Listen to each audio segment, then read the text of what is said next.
तरीका है कि बाल्टी से लाओ, दूसरा तरीका है पाइपलाइन से लाओ। बाल्टी का मतलब आपको जाना पड़ेगा।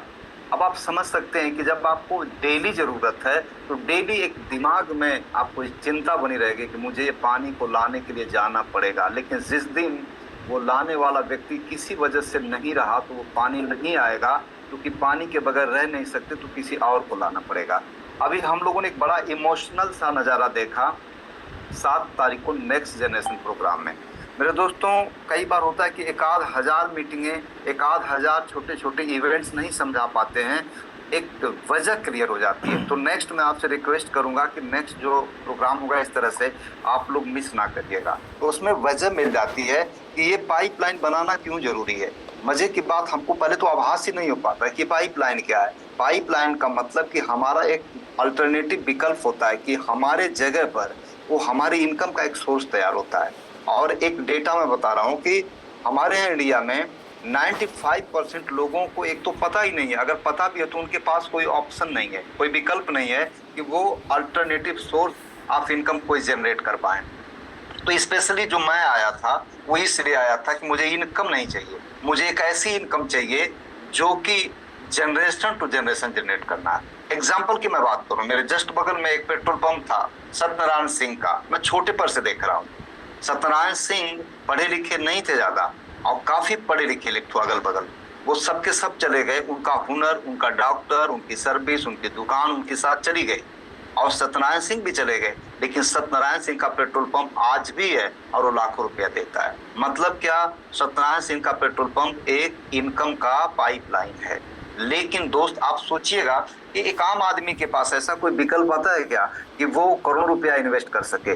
तो ध्यान से समझिएगा, आज के बाद इसका कोई वजह नहीं मिल रही तो एक वजह खोज लीजिएगा कि अपने बच्चों के लिए हमको एक पाइपलाइन बनाना है। बाकी बहुत कुछ देता है। तो सिंपल से एक और सेगमेंट पर मैं काम करूंगा, मैं बात करूंगा। वो बात ये होगा, सर एक बार जरा सा, हाँ ये सर कलाकारी थोड़ी सी कम हो तो ज्यादा अच्छा है। मैं सर बात करूंगा कि जे पॉल गेट्टी का नाम गेल्सर ने लिया था। जे पॉल गेट्टी क्या नाम है ये आप लोग बाद में समझिएगा, लेकिन एक चीज है कि ग्रामर इन्होंने बिजनेस की बता दिया है। इन्होंने बताया कि देखो, अगर कामयाब होना है तो आपको 5 सिद्धांत का पालन करना पड़ेगा। और सिद्धांत कभी झूठ नहीं बोलते। ये 5 सिद्धांत क्या हैं, उसमें उन्होंने पहला सिद्धांत का पालन किया था। देखिए, अगर पाइपलाइन लगाना है तो पाइपलाइन का एक प्रिंसिपल होना चाहिए कि किस प्रिंसिपल पर पाइपलाइन बनाए, जो कि जनरेशन टू जनरेशन डेवलप होता चला जाए। एक ऐसा धंधा जिसमें कि 5 सिद्धांत होने चाहिए, वो कभी भी फेल नहीं होगा। तो नंबर 1 क्या है कि आप अगर इनकम की पाइपलाइन बनाएं तो उसमें पहला चीज है कि स्वयं का कारोबार होना चाहिए, business of your on. Note कर लीजिएगा, ये चूंकि नए पुराने दोनों तरह के लोग हैं तो मैं 2 सेगमेंट में लूंगा। एक तो ये कि इसको करना क्यों है, और दूसरा इसको करना कैसे। सिंपल सिंपल में हो जाएगा। कम समय में मीटिंग लेना आदरणीय राकेश सर ने हम लोगों को सिखा दिया है सर, पहले नहीं आता था ये सब। तो मैं बताऊंगा कि स्वयं का कारोबार होना चाहिए। स्वयं का कारोबार इसलिए होना चाहिए कि आप चेक कर लीजिएगा, आप जिस भी जिले के रहने वाले 1000 अमीरों की लिस्ट बनाइएगा, उसमें सारे के सारे अमीर लोग कोई ना कोई बिजनेस करते हों। आप चेक कर लीजिएगा, चाहे किसी भी डिस्ट्रिक्ट में होंगे आप।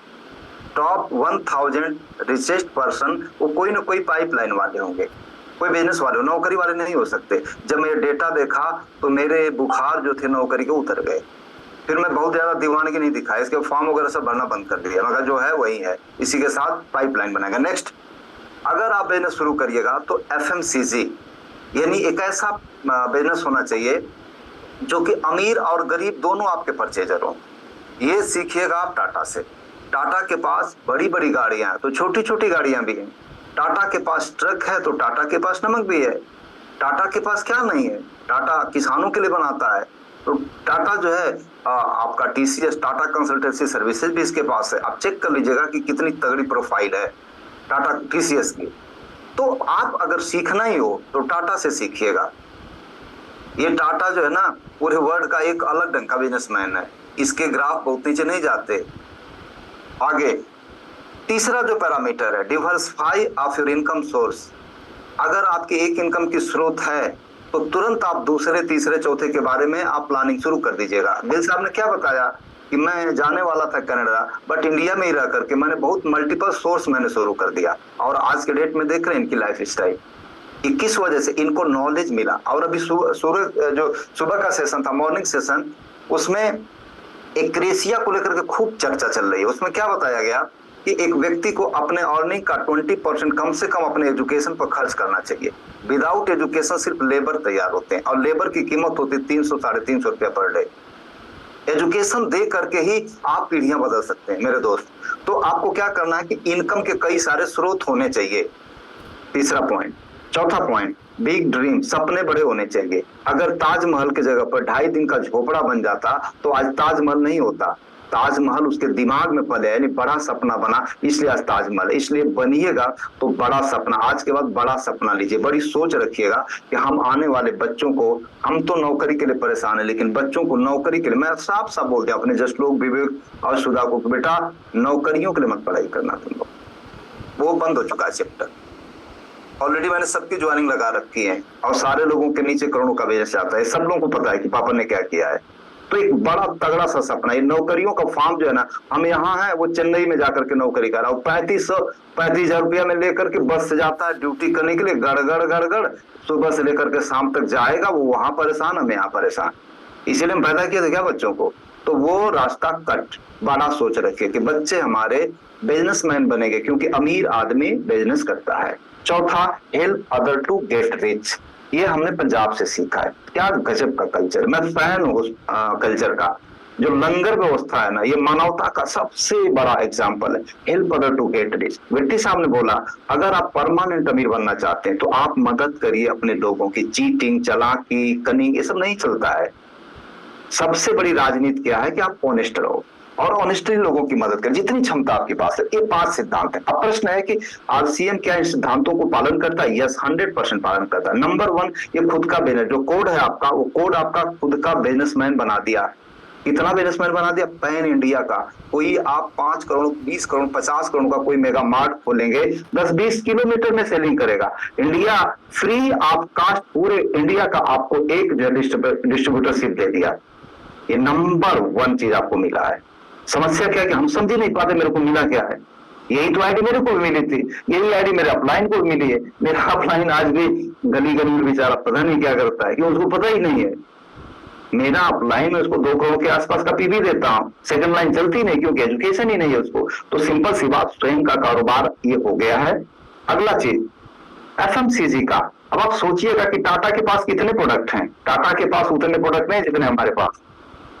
आप प्राउड कर सकते हैं, टाटा के पास इतने रेंज नहीं है। एशिया का सबसे बड़ा ब्रांड है, जितना नंबर ऑफ प्रोडक्ट हमारे पास हैं। समस्या कि हम जानते ही नहीं है। टीसीजी से कोई पूछा कि ये तो टाटा से बड़े आप हो जाएंगे, कहा छोड़ यार, ये सब गंदी बात, हमारे लोग टाटा से बड़े बनेंगे। मतलब गजब का डायलॉग था सर के, आंखों में गजब का आत्मविश्वास था कि ये सब बंद कर बात यार। ये आरसीएम का क्या हुआ, छोड़ो, मेरे लोग टाटा को पीछे छोड़ेंगे, क्योंकि हर आदमी तो मालिक है इसमें। अब जिस दिन जग जाइए, मेरा कल मॉर्निंग देखिएगा खतरनाक काम करेगा। 1 साल गुजरने दीजिएगा, इसके बाद देखिएगा लाइन झुंड के झुंड टेक्निकल से निकलेंगे। मैं आपसे वादा करता हूं, देखिएगा ये सब हो करके रहेगा। नेक्स्ट, बिग ड्रीम, बड़े सपने। अब आप सोचिएगा, बड़े सपने अगर नहीं भी देखेंगे तो बलराम पांडे जैसे लोग आकर के सिखा देंगे। 73 इयर्स के एज में उन्होंने शुरुआत किया, और क्या बोला कि मैं पैरालाइज था, मैं पर्ल हो गया, मैं स्टार पर्ल हो गया, और फिर इसी तरह से मैं एमराल्ड हो जाऊंगा, मैं स्टार एमराल्ड हो जाऊंगा। यार, कोई अपाहिज व्यक्ति भी बैठेगा इस सेशन में तो उसकी दिमाग की नसें खुल जाएंगी, यानी बड़ा सोचना मजबूरी हो जाएगी आपकी मजबूरी हो जाएगी भाई साहब, बड़ा सोचना। बस आप इस पर आ जाइएगा। मैं आपको बता दूं, मुंबई की ट्रेनों की दशा है कि उसमें कोई धक्का मार करके सिर्फ बैठा दे, इसके बाद लेकर के चली जाती। अगर बैठना भी नहीं जानता, भीड़ में बस खड़ा हो जा, वो भीड़ उसको धक्का मार के लेकर चली जाएगी। किसी भी तरह से इस एसोसिएशन में अपने लोगों को बैठा देंगे, ये एसोसिएशन उसको इतना मार मारेगी, वो धिक्कारने लगे उसकी अंतरात्मा की, साला मैं इतना कमीना मैं नहीं कर सकता क्या? एक 76 साल का आदमी स्टार पर जा रहा है, और मैं मुस्तंड आदमी, मैं क्यों नहीं कर सकता? तमाम लोगों के बहाने थे कि नहीं जा सकते। मैंने तुरंत क्या काम किया कि टिकट लिया। मेरे पास पता है कितना हार्ड फास्ट है कि ऑनलाइन वो क्या क्या करना है। हम लोग गए और इसके बाद आकर स्कूल भी अटेंड कर लिए, तो वो आपको आइडिया मिल जाएगा यहाँ से। Next, help other to get rich. मैंने ठेका ले रखा है कि 1000 टेक्निकल अचीवर्स हम लोग बनाएंगे, 1000 टेक्निकल अचीवर्स हम बनाएंगे। डीसी जी ने क्या बोला कि माचिस की तीलियां जलती हैं और जल के बुझ जाती हैं, ये नैसर्गिक है। लेकिन अगर वो कोई चिराग जला दे तो उसका बुझना बुझना नहीं, वो सार्थक हो गया। तो यार मरना ही है ना, तो क्यों नहीं मरने के पहले कुछ ऐसा काम कर लें कि इंडिया का पूरा प्रांत जो है ना अपना घर नजर आए। अभी रविंद्र सर हैं गुजरात, कहीं भी जाते हैं, मेरे लिए प्रांत वो घर है। घर में मम्मी के हाथ का खाना हम लोग खाते हैं, भाइयों के साथ रहते हैं, वो घर है मेरा। तो ये आज मैंने टॉपिक जो था मेरा, क्यों किया जाए, ये गजब का कॉन्सेप्ट है मेरे दोस्त। और अभी जो सेकंड, क्योंकि टाइम बहुत कम रहती है और टाइम से ही खत्म करना है, तो सेकंड मेरा टॉपिक था इसको कैसे करें। तो ये आज समय अलाउ नहीं करता। एक छोटी सी स्टोरी मैं बता करके खत्म करूंगा, अगर कुछ नहीं समझ में आया तो ऐसे समझिएगा। एक धोबी था, एक चमकीला पत्थर पा गया था, पहाड़ी इलाके में उसका घर था, और गले में उसके बांध करके वो चमकीला पत्थर लेकर जा रहा था। एक जौहरी ने पहचान लिया, तो कमाल का आइटम है। उससे पूछा कि भाई साहब एक काम करो ना, कि ये क्या करोगे? कहा बस ऐसे अच्छा लग रहा था, बांध दिया। कहा इसको कितना लोगे? कहा 1,000 रुपया लेंगे, दे देंगे। कहा 1,000 नहीं, 500 का। छोड़ो यार, 500 अच्छा लग रहा है, गले के गले चलेगा। इसके बाद जब उधर से रिटर्न आ रहा था तो वो व्यापारी देखा कि उसके गले में वो चमकीला पत्थर नहीं था। तो पूछा कि वो क्या हो गया? बोला कि ऐसा है कि मैं जब उधर से आ रहा था तो मैं 1,000 बोला, वहां पर मैंने 5,000 बोला, एक दूसरा था, और तुरंत खटाक से दे करके ले लिया, और मैं बड़ा खुश हूं। तो इसके बाद वो बड़ा दुखित हो गया। अरे मूर्ख, तू कितना मूर्ख रे! तुम्हारा वो जो 5,000 का बेचा है, वो तुम्हारा करोड़ों की प्रॉपर्टी थी, वो हीरा था, हीरा। इसके बाद वो धोबी ठाके मार के हंसने लगा। वो जान रहा था कि मेरा करोड़ों का गया है, लेकिन हंसने लगा। पूछा धोबी कि क्यों हंस रहे हो? वो पूछा जौहरी क्यों हंस रहे हो? कहा तुम्हारी मूर्खता पर मैं हंस रहा हूं। कहा मेरी मूर्खता? कहा यस, तुम्हारी मूर्खता। अबे मेरे को तो पता ही नहीं था, मेरे को तो पता ही नहीं था कि ये कितने का है, क्या है। फिर भी मैं तो 5,000 पा गया, लेकिन तेरे को तो पता था ना कि ये करोड़ों का चीज है, लेकिन इसके बाद भी तू 500 रुपए के लिए अपना करोड़ों खो दिया। तुम्हारी मूर्खता पर मुझे तरस आ रही है। मेरे दोस्त, ये वही अनमोल हीरा आपके हाथ में आ गया है। बहुत बहुत धन्यवाद। टाइम इजाजत नहीं दे रहा है। Over to mister